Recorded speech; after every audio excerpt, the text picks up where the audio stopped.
Everyone, स्वागत है आपका आपके अपने यूट्यूब चैनल स्टडी कंटेंट में। आज हम आपके लिए यहाँ लेकर आए हैं अक्टूबर मंथ की मूमल करंट अफेयर का नेक्स्ट पार्ट। अगर आपने पिछले वाले पार्ट नहीं देखे हैं तो देख लीजिएगा जाकर के, और अगर आप हमारे चैनल पर पहली बार विजिट कर रहे हैं तो चैनल को सब्सक्राइब कर दीजिए और पास में बेल आइकन का बटन है उसे प्रेस कर दीजिए ताकि आने वाली वीडियोस की नोटिफिकेशन सबसे पहले आपको प्राप्त हो सके। तो चलिए शुरू करते हैं इस वीडियो को।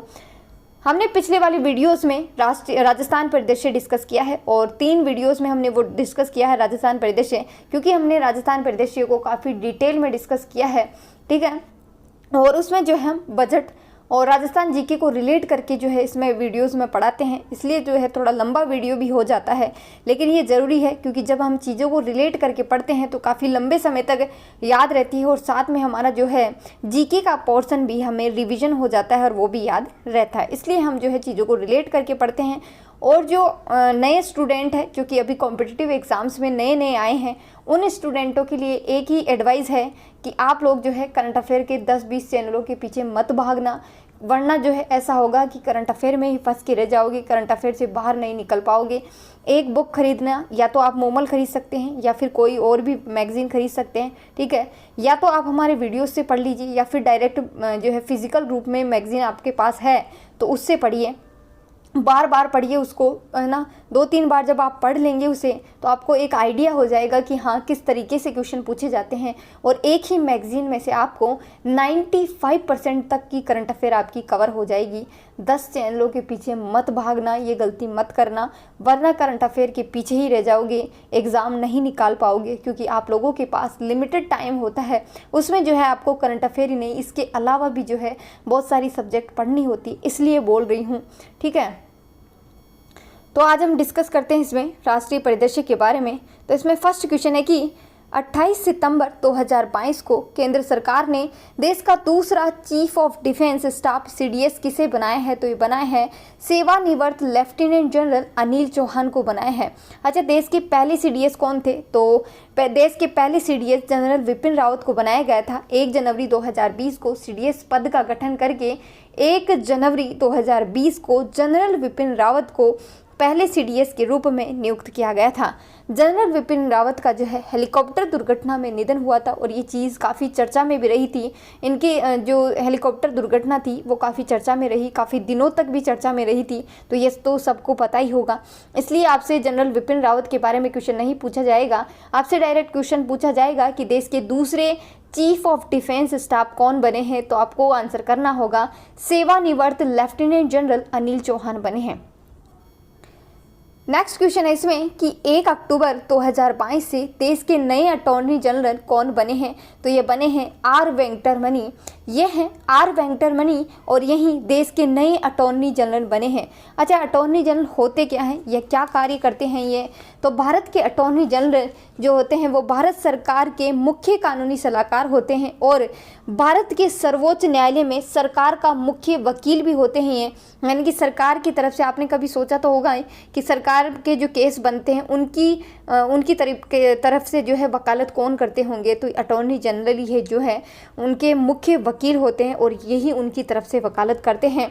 भारत के अटॉर्नी जनरल को संविधान की धारा 76(1) के तहत भारत के राष्ट्रपति के द्वारा नियुक्त किया जाता है और वह राष्ट्रपति के प्रसाद पर्यंत अपने पद पर बने रहते हैं, ठीक है। वरिष्ठ अधिवक्ता आर वेंकटरमणि जो है देश के नए अटॉर्नी जनरल बने हैं और इस पद पर के वेणुगोपाल का स्थान लिया है इन्होंने। 30 सितंबर 2022 को के वेणुगोपाल जो है सेवानिवृत्त हो चुके थे। इसके बाद मुकुल रोहतगी ने अटॉर्नी जनरल के पद को अस्वीकार कर दिया और इसी के बाद आर वेंकटरमणि को नया अटॉर्नी जनरल बनाया गया है। अटॉर्नी जनरल जो होता है वो केंद्र सरकार का प्रथम व सर्वोच्च विधि अधिकारी होता है। ये चीज़ें आपको जाननी जरूरी होती है, एग्ज़ाम पॉइंट ऑफ व्यू से ही नहीं बल्कि डेली लाइफ में भी ये सारी चीज़ें इंपॉर्टेंट होती है, क्योंकि हमें पता होना चाहिए कि अटॉर्नी जनरल कौन होते हैं, ये क्या कार्य करते हैं, ठीक है। नेक्स्ट क्वेश्चन है कि हाल ही में उच्चतम न्यायालय ने भारतीय ओलंपिक संघ आईओए के संविधान में संशोधन करने और आईओए के चुनाव कराने के लिए रोड मैप तैयार करने के लिए किसे नियुक्त किया है? तो ये किया है न्यायमूर्ति एल नागेश्वर राव को। सुप्रीम कोर्ट ने 5 सितंबर 2022 को सुप्रीम कोर्ट के पूर्व न्यायाधीश एल नागेश्वर राव को भारतीय ओलंपिक संघ में संविधान में संशोधन करने और 15 दिसंबर 2022 तक IOA के चुनाव कराने के लिए एक रोड मैप तैयार करने के लिए नियुक्त किया गया है। अदालत का यह कहना है कि अंतर्राष्ट्रीय ओलंपिक समिति IOA के द्वारा 8 सितंबर 2022 को IOA को अपने शासन के मुद्दों को हल करने और दिसंबर 2022 तक चुनाव कराने की अंतिम चेतावनी जारी कर दी गई है। अंतर्राष्ट्रीय ओलंपिक समिति ने चेतावनी भी दी है कि अगर IOA इसमें जो है विफल हो जाता है तो वह भारत को प्रतिबंध कर देगा। ठीक है, नेक्स्ट क्वेश्चन है कि भारतीय चिकित्सा अनुसंधान परिषद ICMR के महानिदेशक बने हैं, तो बने हैं डॉक्टर राजीव बहल। यह हैं डॉक्टर राजीव बहल और यही भारतीय चिकित्सा अनुसंधान परिषद के महानिदेशक बने हैं। 23 सितंबर 2022 को प्रधानमंत्री नरेंद्र मोदी की अध्यक्षता में केंद्रीय मंत्रिमंडल की नियुक्ति समिति ने भारतीय चिकित्सा अनुसंधान परिषद ICMR के महानिदेशक और स्वास्थ्य अनुसंधान विभाग के सचिव के रूप में डॉक्टर राजीव बहल की नियुक्ति को मंजूरी प्रदान की गई है और उनका जो कार्यकाल होगा यानी कि उनकी जो नियुक्ति है वो 3 साल के लिए की गई है। बात करते हैं राजीव बहल की, तो राजीव बहल वर्तमान में जिनेवा में WHO यानी कि विश्व स्वास्थ्य संगठन में मातृ नवजात शिशु पर शोध प्रमुख एवं किशोर स्वास्थ्य सह नवजात इकाई के प्रमुख है। M श्रीनिवास को दिल्ली एम्स का नया निदेशक नियुक्त किया गया है। डॉक्टर श्रीनिवास ने रणदीप गुलेरिया की जगह ली है जो कि मार्च 2017 से एम्स दिल्ली में निदेशक है। देखिए, मोमल करंट अफेयर की एक क्वेश्चन से जो है 2-3 क्वेश्चन बनते हैं, इसलिए बोलती हूँ इस वीडियो को जो है आपको कंप्लीट देखना है बिना स्किप किए। और जब आप किसी चीज़ को टाइम दे रहे हैं, चाहे 10 मिनट ही दो, उस 10 मिनट में इतना कुछ गेन कर लो जो इस दुनिया में शायद कोई ना कर सके। ठीक है, तभी आप जो है इस चीज़ से जीत सकोगे। अगर आप अपना टाइम दे रहे हो तो इतना बेस्ट दो कि आसपास में उतना बेस्ट टाइम किसी ने न दिया हो। मतलब 10 मिनट ही पढ़ो चाहे, पर इतना बेस्ट पढ़ो कि शायद आपकी बराबरी का कोई पढ़ने वाला ना हो। अखिल भारतीय फुटबॉल महासंघ के नए अध्यक्ष बने हैं, तो ये बने हैं कल्याण चौबे। यह हैं कल्याण चौबे और यही अखिल भारतीय फुटबॉल महासंघ के अध्यक्ष बने हैं। भारत के पूर्व गोलकीपर हैं कल्याण चौबे, जो कि अखिल भारतीय फुटबॉल महासंघ AIFF यानी कि ऑल इंडिया फुटबॉल फेडरेशन के नए अध्यक्ष बने हैं। 2 सितंबर 2022 को चुनाव संपन्न हुए और कल्याण चौबे ने दिग्गज फुटबॉल खिलाड़ी बाईचुंग भूटिया को 33-1 से पराजित किया। AIFF के 85 साल के इतिहास में कल्याण चौबे पहले ऐसे व्यक्ति हैं जो खिलाड़ी के बाद अध्यक्ष बने हैं। NA हारिस को AIFF का उपाध्यक्ष व अजय को कोषाध्यक्ष चुना गया है। तो ये चीज़ भी आप लोगों को याद रखनी है कि AIFF के उपाध्यक्ष NA हारिस को और जो है कोषाध्यक्ष अजय को चुना गया है। AIFF के पहले अध्यक्ष प्रफुल्ल पटेल थे जो कि 2008 से पद पर थे। नेक्स्ट क्वेश्चन है कि राष्ट्रीय विधिक सेवा प्राधिकरण का कार्यकारी अध्यक्ष किसे नियुक्त किया गया है, तो ये नियुक्त किया गया है जस्टिस DY चंद्रचूड़ को। ये हैं जस्टिस DY चंद्रचूड़ और इन्हीं को नेशनल लीगल सर्विस अथॉरिटी का अध्यक्ष चुना गया है। अब बात करते हैं राष्ट्रीय विधिक सेवा प्राधिकरण की यानी कि नेशनल लीगल सर्विस अथॉरिटी की। ये कमज़ोर वर्ग के जो लोग होते हैं उनको निःशुल्क कानूनी सेवाएं प्रदान करने का कार्य करती है राष्ट्रीय विधिक सेवा प्राधिकरण। 3 सितंबर 2022 को सर्वोच्च न्यायालय के वरिष्ठ न्यायाधीश न्यायमूर्ति DY चंद्रचूड़ को राष्ट्रीय कानूनी सेवा प्राधिकरण NALSA का कार्यकारी अध्यक्ष नियुक्त किया गया है। न्यायमूर्ति चंद्रचूड़ CJI ललित का स्थान लिया जो कि भारत के मुख्य न्यायाधीश बनने से पहले इस पद पर थे। नालसा के कार्यकारी अध्यक्ष के रूप में न्यायमूर्ति चंद्रचूड़ का कार्यकाल 9 नवंबर 2022 तक रहेगा और जस्टिस चंद्रचूड़ 9 नवंबर 2022 को वर्तमान CJI ललित के सेवानिवृत्त होने के बाद वे देश के 50वें मुख्य न्यायाधीश के रूप में शपथ लेंगे। यानी कि वर्तमान में यूयू ललित जो हैं वो मुख्य न्यायाधीश हैं। और 9 नवंबर 2022 को जो है हमारे देश के 50वें मुख्य न्यायाधीश के रूप में शपथ लेंगे DY चंद्रचूड़। ठीक है, तो इन्होंने अभी शपथ ग्रहण कर ली है और ये देश के जो है 50वें मुख्य न्यायाधीश भी बन चुके हैं, DY चंद्रचूड़। आप लोगों को याद रखना होगा कि ये कौन से नंबर के मुख्य न्यायाधीश हैं। नेक्स्ट क्वेश्चन है कि भारतीय थल सेना प्रमुख मनोज पांडे को हाल ही में किस देश की सेना के जनरल मानद की उपाधि से सम्मानित किया गया है? तो ये किया है नेपाल से। ठीक है, 5 सितंबर 2022 को नेपाल की राष्ट्रपति विद्या देवी भंडारी ने भारतीय थल सेना के प्रमुख जनरल मनोज पांडे, जो कि 29वें नंबर के भारतीय थल सेना के प्रमुख हैं, इनको नेपाली सेना के जनरल मानद की उपाधि से सम्मानित किया गया है। नेपाल और भारत के थल सेना प्रमुखों के द्वारा एक दूसरे के देश की यात्राएं करने और एक दूसरे देश के थल सेना प्रमुखों को मानद जनरल की उपाधि प्रदान करने की परंपरा भी रही है। और यह परंपरा 1950 में शुरू हुई थी और जनरल मनोज पांडे 4 से 8 सितंबर 2022 तक नेपाल की यात्रा पर गए हुए थे। और तो भारतीय सेना प्रमुखों की यात्रा का उद्देश्य द्विपक्षीय रक्षा संबंधों को बढ़ावा देने और दोनों देशों के बीच पारस्परिक क्षेत्रों में सहयोग को मजबूत करने के अवसर प्रदान करना है। इसलिए जो है मनोज पांडे को जनरल मानद की उपाधि प्रदान की गई है, नेपाल के जनरल मानद की उपाधि प्रदान की गई है। मनोज पांडे 29वें नंबर के भारतीय थल सेना के प्रमुख हैं। अब बात करते हैं भारतीय थल सेना की, तो इसकी स्थापना 1 अप्रैल 1895 को की गई थी और इसका मुख्यालय नई दिल्ली में है।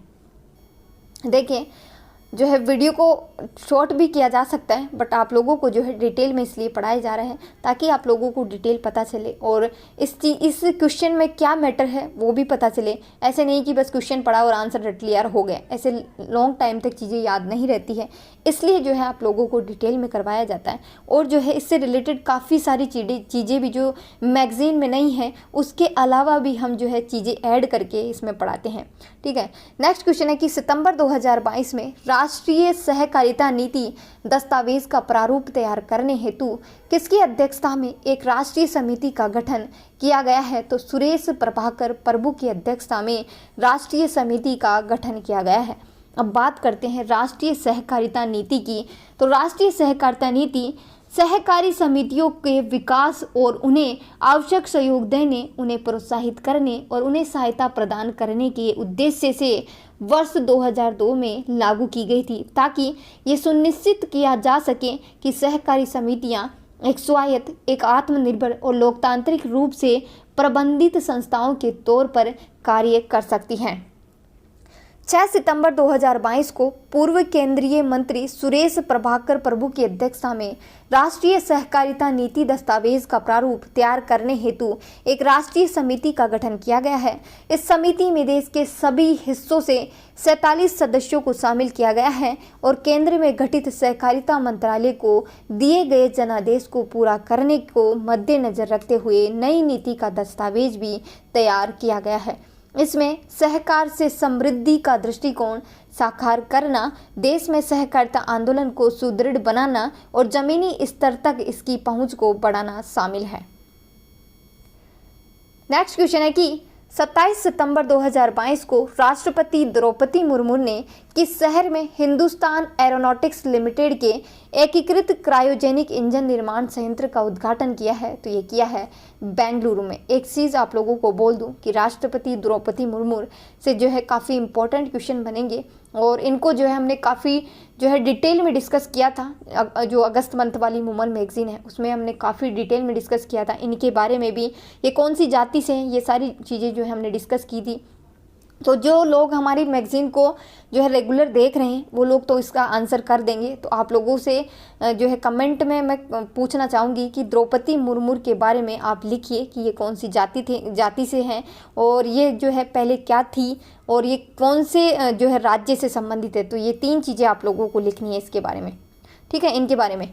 तो 27 सितंबर 2022 को राष्ट्रपति द्रौपदी मुर्मू ने बेंगलुरु में हिंदुस्तान एरोनॉटिक्स लिमिटेड के एकीकृत क्रायोजेनिक इंजन निर्माण संयंत्र का उद्घाटन किया है। राष्ट्रपति ने हिंदुस्तान एरोनॉटिक्स लिमिटेड में दक्षिणी क्षेत्रीय विषाणु विज्ञान संस्थान की आधारशिला भी रखी है। काफ़ी इंपॉर्टेंट क्वेश्चन जो है मोमल मैगजीन में आते हैं, ठीक है। नेक्स्ट क्वेश्चन है कि स्वच्छ वायु सर्वेक्षण, पर्यावरण, वन और जलवायु परिवर्तन मंत्रालय स्वच्छ वायु सर्वेक्षण की शुरुआत कर रहा है। वर्ष 2025 और 26 तक वायु प्रदूषण को 40% तक कम करने के लक्ष्य को ध्यान में रख कर के स्वच्छ वायु सर्वेक्षण की शुरुआत की गई है। इस सर्वेक्षण के लिए 131 शहरों को जनसांख्यिकी के आधार पर 3 समूहों में बांटा गया है। पहले समूह में 10 लाख से अधिक आबादी वाले 47 शहर शामिल होंगे। दूसरे में 3 से लेकर के 10 लाख तक की आबादी वाले 44 शहर इसमें शामिल होंगे। और तीसरे समूह में यानी कि 3 कैटेगरी बांटी गई है और तीसरी कैटेगरी में 3 लाख से कम आबादी वाले 40 शहर इसमें शामिल किए गए हैं। नेक्स्ट क्वेश्चन स्टार्ट करने से पहले आप लोगों से क्वेश्चन है कि स्वच्छ भारत अभियान जो है भारत में कब स्टार्ट किया गया था, इसका आंसर देना कमेंट बॉक्स में। नेक्स्ट क्वेश्चन है कि हाल ही में किस राज्य ने अपने विधानमंडल सत्र में महिला विधायकों के लिए एक दिन आरक्षित किया है, तो उत्तर प्रदेश ने। काफ़ी इंपॉर्टेंट क्वेश्चन है ये। 19 सितंबर 2022 को उत्तर प्रदेश विधानमंडल का मानसून सत्र लखनऊ में स्टार्ट हुआ और इस सत्र के दौरान इतिहास में पहली बार ऐसा हुआ है कि महिलाओं के लिए एक दिन आयोजित किया गया और इस दौरान दोनों सदनों में सिर्फ महिला सदस्यों ने ही अपनी बातें रखी और महिलाओं से संबंधित ही मुद्दे जो है इसमें उठाए गए। इस सत्र का आयोजन 5 सितंबर 2022 को किया गया और पूरा दिन महिला केंद्रित मुद्दों को उठाने के लिए महिला सदस्यों को आरक्षित किया गया था। नेक्स्ट क्वेश्चन है कि e commerce company Amazon Bharat में किस राज्य में अपना पहला सौर ऊर्जा संयंत्र स्थापित करेगी, तो राजस्थान में करेगी। इंपॉर्टेंट है ये क्वेश्चन भी। अमेरिकी e commerce company Amazon Rajasthan में 420 मेगावाट की संयुक्त क्षमता के 3 सौर ऊर्जा फार्म स्थापित करेगी राजस्थान में। ये पहली बार होगा कि जब अमेजोन भारत में सौर ऊर्जा संयंत्र जो है स्थापित कर रही है, वो भी राजस्थान में कर रही है। तो इम्पॉर्टेंट है, याद रख लेना। और कितने मेगावाट का कर रही है, तो 420 मेगावाट की क्षमता का 3 सौर फार्म स्थापित कर रही है राजस्थान में ई कॉमर्स कंपनी अमेजोन। बिजली संयंत्र की 3 कंपनियों के द्वारा विकसित किया जाएगा ये। रेन्यू पावर 210 मेगावाट संयंत्र विकसित करेगी। AMP एनर्जी जो है 100 मेगावाट और बुकफील्ड अक्षय भागीदार 110 मेगावाट बिजली संयंत्र विकसित करेगी।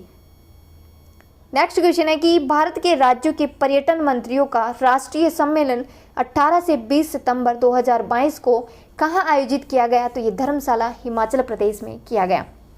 भारत के राज्यों के पर्यटन मंत्रियों का राष्ट्रीय सम्मेलन हिमाचल प्रदेश के धर्मशाला में 18 से 20 सितंबर 2022 को आयोजित किया गया। इस सम्मेलन में देश के 2047 तक पर्यटन के क्षेत्र में विश्व का अग्रणी देश बनाने का लक्ष्य रखा गया है। इस सम्मेलन में पर्यटन क्षेत्र को वर्ष 2024 तक $150 बिलियन और 2030 तक $250 बिलियन देश की GDP में सहयोग का लक्ष्य रखा गया है। ये सारे लक्ष्य जो है आपके मेंस पॉइंट ऑफ व्यू से इम्पोर्टेंट है। जो RS एग्ज़ाम या कोई भी PCS एग्ज़ाम्स की तैयारी करते हैं उनके लिए जो है ये डेटा इम्पोर्टेंट है, क्योंकि आपसे पूछा जा सकता है। ये सारी चीज़ें जो है आपको मेंशन करनी होगी जब आप आंसर राइटिंग करते हैं, तो उसमें जब ये चीज़ें ऐड करते हैं तो ये सारी चीज़ें इफेक्टिव लगती है, आपका आंसर जो है अलग ही नज़र आता है। ठीक है, तो आपको याद रखना होगा कि ये जो पर्यटन सम्मेलन हुआ है उसमें 2024 तक देश की GDP में $150 बिलियन का जो है सहयोग का लक्ष्य रखा गया है पर्यटन का, और वर्ष 2030 तक जो है हम $250 बिलियन को जो है देश की GDP में सहयोग करेंगे पर्यटन के थ्रू। सम्मेलन के दौरान केंद्रीय पर्यटन मंत्री ने अंबेडकर सर्किट को कवर करने के लिए एक विशेष ट्रेन की शुरू करने की भी घोषणा की है। अंबेडकर जो सर्किट है उसमें जन्मभूमि मध्य प्रदेश में अंबेडकर का जो जन्म स्थान है वो आ जाएगा। दीक्षा भूमि नागपुर में वह स्थान जहाँ पर अंबेडकर ने बौद्ध धर्म ग्रहण किया था। महापरिनिर्वाण भूमि दिल्ली में वह स्थान जहाँ पर उनका निधन हुआ था। यानी कि अंबेडकर सर्किट का मतलब हो जाएगा, यानी कि अंबेडकर से संबंधित जितने भी स्थल है वो सारे हो जाएंगे। और चैत्य भूमि यानी कि मुंबई में उनके दाह संस्कार का स्थान। तो ये सारी चीज़ें याद रख लेना। दीक्षा भूमि क्या है, नागपुर में हो जाएगा। जन्मभूमि या महापरिनिर्वाण भूमि, ये सारी चीज़ें आप लोगों को याद करनी होगी। ठीक है, नेक्स्ट क्वेश्चन है कि देश की पहली नाइट स्काई सेंचुरी कहाँ स्थापित की जाएगी, तो लद्दाख में। ये थोड़ी डिफरेंट भी है और थोड़ी अलग भी है, तो इसलिए क्वेश्चन पूछा जा सकता है आप लोगों से कि भारत की पहली नाइट स्काई सेंचुरी, और पहली और है लद्दाख में स्थापित की जाएगी। तो ये प्रस्तावित डार्क स्काईज रिजर्व है वो चांगथांग वन्यजीव अभयारण्य के हिस्से के रूप में लद्दाख के हेलने में स्थापित किया जाएगा। ये क्षेत्र करीब 15,000 फीट की ऊंचाई पर स्थित है, जो कि ऑप्टिकल, इंफ्रारेड और गामा रे टेलीस्कोप के लिए दुनिया का सबसे ऊंचा क्षेत्र है। और डार्क स्काई एक ऐसा संरक्षित क्षेत्र होता है जहां पर सितारों से भरी रातों में खगोल विज्ञान का अध्ययन किया जा सकता है। अब हेनले क्या है? हेनले लद्दाख में ठंडे रेगिस्तानी क्षेत्र में स्थित है। घनी काली रातों में यहाँ पर तारामंडल को स्पष्ट रूप से देखा जा सकता है। पूरे वर्ष यहाँ पर जो है मौसम साफ रहता है, आसमान साफ रहता है। भारत ने हेनले में हिमाचल चंद्र टेलीस्कोप गामा किरण दूरबीन को भी स्थापित किया है। तो आप लोगों को याद रखना होगा कि भारत ने हेनले में हिमाचल चंद्र टेलीस्कोप गामा किरण दूरबीन को भी स्थापित किया है। इससे 2-3 क्वेश्चन बन सकते हैं, इसलिए जो है याद रख लेना इसको। नेक्स्ट क्वेश्चन है इसमें कि भारत के किन शहरों को UNESCO global network of learning cities में शामिल किया गया है? तो भारत के 3 शहर हैं, त्रिशूर, नीलाम्बूर और वारंगल हैं। त्रिशूर और नीलाम्बूर तो जो है केरल के 2 शहर हो जाएंगे और वारंगल तेलंगाना का एक शहर है। भारत के 3 शहर UNESCO global network of learning cities में शामिल किए गए हैं। इसमें केरल के 2 शहर हैं, त्रिशूर और नीलाम्बूर, और तेलंगाना का एक शहर शामिल है, वारंगल शामिल है। भारत सहित विश्व के 44 देशों के 77 शहरों को वर्ष 2022 में इस सूची में शामिल किया गया है। भारत के 3 शहर शामिल हैं, त्रिशूर, नीलाम्बूर, वारंगल। तीनों के तीनों दिमाग में छप जाने चाहिए क्योंकि इंपॉर्टेंट क्वेश्चन बनेगा ये। यूनेस्को से संबंधित जितने भी क्वेश्चन बनते हैं वो सारे इंपॉर्टेंट होते हैं। UNESCO global network of learning cities में शामिल होने वाला देश के पहले 3 शहर ये हैं और पहले और हैं, इसलिए इंपॉर्टेंट हो जाते हैं। UNESCO global network of learning cities एक अंतर्राष्ट्रीय नीति आधारित नेटवर्क है जिसे 2013 में स्टार्ट किया गया था, जिसका उद्देश्य विकास के सभी चरणों में सीखने वाले शहरों को अन्य शहरों के साथ विधाओं और कलाओं को साझा करके उनका भी विकास जो है सुनिश्चित करना था। नेक्स्ट क्वेश्चन है, अब तक जो है इस सूची में 76 देशों के 294 शहर जो है शामिल हैं और यूनेस्को लर्निंग सिटीज़ को एक ऐसे शहर के रूप में परिभाषित करता है जो बुनियादी से उच्च शिक्षा तक समावेशी शिक्षा को बढ़ावा देने के लिए हर क्षेत्र में अपने संसाधनों को प्रभावी ढंग से एकत्र करता है, सभी परिवारों और समुदायों को सीखने के लिए भी प्रेरित करता है और आधुनिक शिक्षण प्रौद्योगिकियों के उपयोग को भी विस्तारित करता है। नेक्स्ट क्वेश्चन है कि भारत का पहला डुंगोंग कंजर्वेशन रिजर्व किस राज्य में अधिसूचित किया गया है? तो तमिलनाडु में। अब ये डुंगोंग है क्या? डुंगोंग एक जो है समुद्री गाय की तरह ही है जो कि एक शाकाहारी स्तनपायी है। ठीक है, 21 सितंबर 2022 को तमिलनाडु राज्य सरकार ने भारत का पहला डुंगोंग कंजर्वेशन रिजर्व अधिसूचित किया है। ये रिजर्व तमिलनाडु के तटीय क्षेत्र पाक खाड़ी में जो है स्थापित किया गया है। आपके जो ये टॉपिक लगता है ना, राष्ट्रीय उद्यान, राष्ट्रीय मतलब अभयारण्य वगैरह, ये वाला टॉपिक लगता है ना, तो उसमें ये सारी चीज़ें पूछी जा सकती है। ठीक है, नेशनल पार्क हुए, ये सारी चीज़ें जो है उससे रिलेट करके ये पूछी जा सकती है आप लोगों से। इसे तमिलनाडु के तंजावुर और पुदुकोट्टई जिलों के तटीय क्षेत्र को शामिल करते हुए एक पाक खाड़ी में स्थापित किया गया है। ये 448 वर्ग किलोमीटर क्षेत्र में फैला हुआ है। ये वन्य जीव संरक्षण अधिनियम 1972 की अनुसूची 1 में अधिसूचित है। साथ ही ICUN जो कि एक रेड लिस्ट की संवेदनशील श्रेणी में भी इनको शामिल किया गया है। ये जीव भारत में मन्नार की खाड़ी, पाक की खाड़ी, अंडमान निकोबार द्वीप समूह और गुजरात के तटीय क्षेत्र कच्छ की खाड़ी में पाए जाते हैं। डुंगोंग एक समुद्री गाय की तरह ही है और इसे समुद्री गाय भी कहा जाता है। ये एक शाकाहारी स्तनपायी है जिसे समुद्री घास खाते, अतः ये समुद्री घास वाले क्षेत्र में ही निवास करते हैं। ठीक है, तो इनके बारे में आपको इतनी डिटेल तो याद करनी ही पड़ेगी। ठीक है, नेक्स्ट क्वेश्चन है कि देश का पहला जैव गांव जो है कहाँ स्थापित किया गया है? 10पारा त्रिपुरा में स्थापित किया गया है। त्रिपुरा सरकार ने देश में पहले 5 जैव गांवों को डिज़ाइन किया और स्थापित किया है। 5 गांवों में 10पारा भारत का पहला जैव गांव है। जैव गांव की अवधारणा को पहली बार त्रिपुरा सरकार ने वर्ष 2018 में जैविक खेती को बढ़ावा देने के उद्देश्य से इसे शुरू किया था, लेकिन धीरे धीरे बायोगैस, पशुधन की बेहतर नस्ल और सौर ऊर्जा से चलने वाले कृषि उपकरण और ऊर्जा की बचत करने वाले विद्युत उपकरणों जैसे घटकों को इस परियोजना के दायरे को व्यापक बनाने के लिए शामिल किया गया है, ताकि जलवायु को जो है स्मार्ट बनाया जा सके। और जैव ग्राम परियोजना का मुख्य उद्देश्य जलवायु अनुकूल प्रौद्योगिकियों के उपयोग के माध्यम से ग्रामीण समुदायों के बीच सामाजिक आर्थिक विकास सुनिश्चित करना और साथ ही जो है समन और अनुकूलन दोनों पर केंद्रित करना है। नेक्स्ट क्वेश्चन है कि देश के सबसे लंबे बांध रबर बांध का निर्माण किस राज्य में किया गया है? तो बिहार में किया गया है। देश के सबसे लंबे रबर बांध का निर्माण बिहार में किया गया है।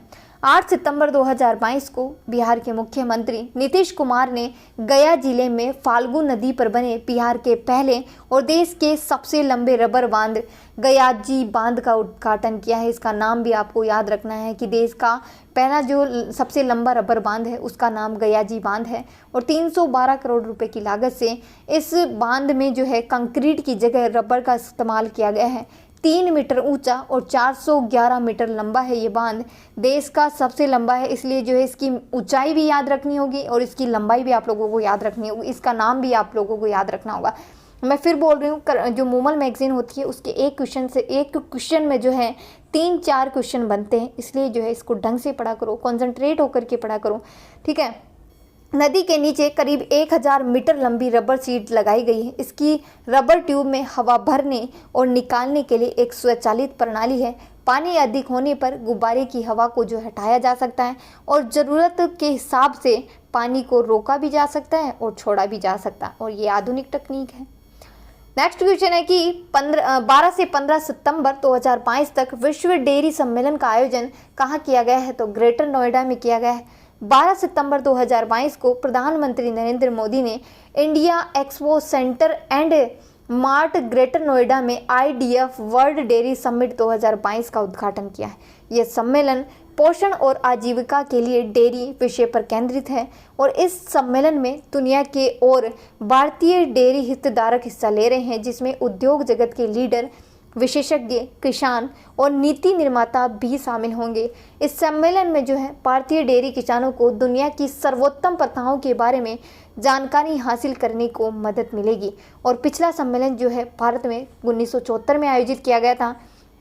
वैश्विक दूध उत्पादन में अगर भारत की पोजीशन देखें तो वैश्विक दूध उत्पादन में भारत करीब 23% जो है अपना योगदान देता है। वहीं देश में सालाना लगभग 210 मिलियन टन दूध का उत्पादन किया जाता है। देश में शीर्ष 5 दूध उत्पादक राज्य हैं, उनमें उत्तर प्रदेश है, दूसरे राजस्थान है, तीसरा मध्य प्रदेश है, चौथा गुजरात है और 5वां आंध्र प्रदेश हो जाएगा।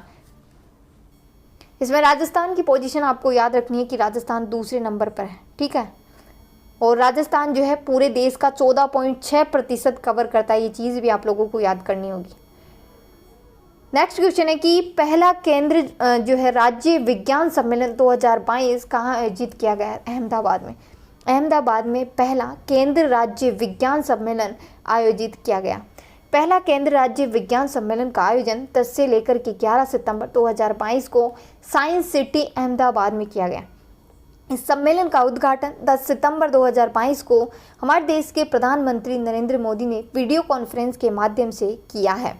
यह अपनी तरीके का एक पहला सम्मेलन है। इस सम्मेलन का उद्देश्य सहकारी संघवाद के उत्साह से केंद्र और राज्यों के बीच समन्वय स्थापित करना, साथ ही सहयोग तंत्र को मजबूत करना और पूरे देश में विज्ञान और प्रौद्योगिकी और नवाचार के एक सख्त इकोसिस्टम को जो है निर्माण करना है। इस सम्मेलन में STI विजन 2047 राज्यों में STI के लिए भविष्य के विकास के रास्ते और विजन सभी के लिए डिजिटल स्वास्थ्य देखभाल और वर्ष 2030 तक अनुसंधान एवं विकास में निजी क्षेत्र के निवेश को दुगना करने और पीने योग्य पेयजल के उत्पादन के लिए नवाचार आदि विषयों पर इसमें जो है डिस्कस किया गया था।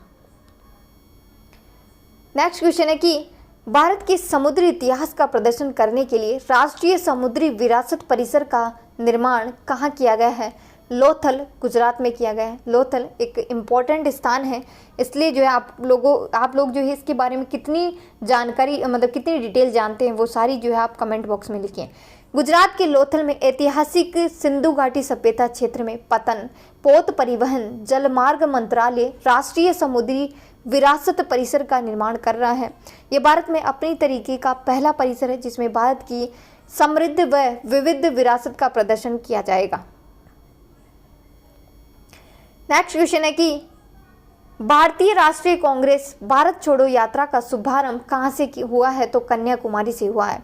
7 सितंबर 2022 को कन्याकुमारी से कांग्रेस की भारत छोड़ो यात्रा की शुरुआत हुई और राहुल गांधी के नेतृत्व में कांग्रेस ने भारत छोड़ो यात्रा 12 राज्यों और 2 केंद्र शासित प्रदेश होते हुए श्रीनगर पहुंचे हैं। ये यात्रा 150 दिनों तक चलने वाली यात्रा है जिसमें 3570 किलोमीटर की दूरी तय की जाएगी। नेक्स्ट क्वेश्चन है कि नई दिल्ली म्यूनिसिपल कॉरपोरेशन ने दिल्ली स्थित सड़क राजपथ का नाम चेंज किया है और चेंज करके कर्तव्य पथ कर दिया है। प्रधानमंत्री नरेंद्र मोदी ने 7 सितंबर 2022 को कर्तव्य पथ का उद्घाटन किया और इसके साथ ही इंडिया गेट पर नेताजी सुभाष चंद्र बोस की प्रतिमा का भी अनावरण किया है जिसकी ऊंचाई 28 फीट है, वजन 65 मीट्रिक टन है और ये ग्रेनाइट पर उकेरी गई है। इंडिया गेट से राष्ट्रपति भवन की तरफ से जो रास्ता जाता है उससे पहले राजपथ कहा जाता था, लेकिन सितंबर 2022 में NDMC ने राजपथ का नाम चेंज किया है और चेंज करके कर्तव्य पथ रखा है। इसलिए इम्पोर्टेंट है क्वेश्चन आप लोगों को याद करना होगा कि राजपथ का नाम चेंज करके कर्तव्य पथ रखा है। राजपथ को पहले किंग्सवे के नाम से जाना जाता था जिसे ब्रिटिश राज के द्वारा सन 1911 में कलकत्ता से अपनी राजधानी स्थानांतरित करने के बाद बनाया गया था। फिर स्वतंत्रता के बाद इसका नाम चेंज करके राजपथ कर दिया गया और वर्तमान में क्या है? कर्तव्य पथ है। तो तीनों ही चीज़ें आप लोगों को याद रखनी होगी कि किंग्सवे था जब स्टार्टिंग में था, जब किंग्सवे था फिर राजपथ चेंज कर दिया गया और अब वर्तमान में कर्तव्य पथ ही है। कि वेदांत और फॉक्सकॉन समूह ने सेमीकंडक्टर और डिस्प्ले फैब विनिर्माण इकाई की स्थापना के लिए किस राज्य सरकार के साथ समझौते ज्ञापन पर हस्ताक्षर किए हैं? तो गुजरात के साथ किए हैं। वेदांत जो है एक भारतीय बहुराष्ट्रीय खनन कंपनी है और फॉक्सकॉन एक ताइवान बहुराष्ट्रीय इलेक्ट्रॉनिक्स अनुबंध विनिर्माण कंपनी है और ये दोनों ही जो है भारत में गुजरात के अंदर जो है जो आपकी वो बनती है ना सेमीकंडक्टर के लिए विनिर्माण इकाई की स्थापना गुजरात में की जा रही है। नेक्स्ट क्वेश्चन है इसमें कि भारत का पहला वन विश्वविद्यालय किस राज्य में स्थापित किया जाएगा? तो तेलंगाना में स्थापित किया जाएगा। 13 सितंबर 2022 को तेलंगाना विधानसभा ने वानिकी विश्वविद्यालय अधिनियम 2022 को मंजूरी प्रदान की है। वानिकी विश्वविद्यालय देश में अपनी तरीके का पहला विश्वविद्यालय होगा जो कि तेलंगाना में स्थापित किया जा रहा है। विश्व स्तर पर केवल रूस और चीन में ही वन विश्वविद्यालय होने के साथ ये वानिकी का तीसरा विश्वविद्यालय होगा। इस विश्वविद्यालय का उद्देश्य वन संसाधनों के संरक्षण, सतत प्रबंधन के लिए योग्य वानिकी पेशेवरों का उत्पादन करना, उद्योग और घरेलू जरूरतमंदों की मांग को पूरा करने के लिए वृक्षारोपण, फसलों के प्रचार के लिए अनुसंधान को बढ़ावा देना, साथ ही उचित तरीके से इनको विकसित करना है। नेक्स्ट क्वेश्चन है कि भारत का पहला लिथियम सेल उत्पादन संयंत्र कहाँ स्थापित किया जाएगा? तो तिरुपति में किया जाएगा। देखिए इस बार वाली करंट अफेयर जो है काफ़ी इंपॉर्टेंट है, कुछ चीज़ें तो पहली बार ही हो रही है इसलिए इंपॉर्टेंट है। ये भारत का पहला लिथियम सेल उत्पादन संयंत्र कहाँ स्थापित किया जाएगा? तो तिरुपति में किया जाएगा। 16 सितंबर 2022 को केंद्रीय इलेक्ट्रॉनिक्स एवं सूचना प्रौद्योगिकी राज्य मंत्री राजीव चंद्रशेखर ने आंध्र प्रदेश के तिरुपति में भारत के पहले लिथियम सेल उत्पादन संयंत्र का उद्घाटन किया है। तो कहाँ किया है? तिरुपति में, आंध्र प्रदेश के तिरुपति में। ये संचित चेन्नई स्थित मुदनोत इंडस्ट्रीज लिमिटेड के द्वारा 165 करोड़ रुपए की लागत से स्थापित किया जाएगा। इस संयंत्र की जो स्थापित क्षमता है वो प्रतिदिन 270 मेगावाट प्रति घंटा होगी और प्रतिदिन 20,000 सेलों का उत्पादन करेगी। वर्तमान में भारतीय लिथियम आयन सेल की जो है अपनी कुल ज़रूरतों को की पूर्ति जो है चीन, वियतनाम, दक्षिण कोरिया, हांगकांग आदि से करता है। यानी कि भारत को जब लिथियम आयन सेल की ज़रूरत पड़ती है तो वो जो है चीन, वियतनाम, दक्षिण कोरिया, हांगकांग से मंगवाते हैं। लिथियम सेल होते क्या हैं? लिथियम आयन जो है बैटरी का एक उन्नत बैटरी तकनीक है जो कि लिथियम आयनों को अपने इलेक्ट्रोकेमिस्ट्री के प्रमुख घटकों के रूप में उपयोग करती है और डिस्चार्ज के दौरान एनोड में लिथियम परमाणु आयनित होते हैं और उनके इलेक्ट्रॉनों से अलग हो जाते हैं और ये प्रक्रिया चलती रहती है। ये बैटरी प्रति यूनिट द्रव्यमान और इकाई मात्रा में बहुत अधिक वोल्टेज और चार्ज क्षमता रखने में सक्षम भी है। नेक्स्ट क्वेश्चन है कि भारत में विलुप्त घोषित चीतों को नामीबिया से लाकर के किस राज्य के कूनो नेशनल पार्क में पुनर्स्थापित किया जाएगा? तो मध्य प्रदेश में। याद रखना, कूनो नेशनल पार्क में पुनर्स्थापित किया जा रहा है जो कि कहाँ है? मध्य प्रदेश में। प्रधानमंत्री नरेंद्र मोदी ने 17 सितंबर 2022 को मध्य प्रदेश के श्योपुर जिले में स्थित कूनो पालनपुर राष्ट्रीय उद्यान में चीतों के पुनर्वास की जो परियोजना है उसे शुभारंभ किया है। इसके तहत प्रधानमंत्री ने नामीबिया से लाए गए चीतों को कूनो राष्ट्रीय उद्यान में पुनर्स्थापित किया है। भारत में इस जंगली जानवर को वापस लाने की विश्व की ये पहली अंतर्महाद्वीपीय परियोजना है जो नामीबिया से 8 चीतों को भारत लाया गया है, जिसमें से 3 नर हैं और 5 मादा चीते हैं। इनमें एक मादा चीते को प्रधानमंत्री ने आशा नाम भी दिया है, तो ये भी चीज़ आप लोगों को याद करनी होगी।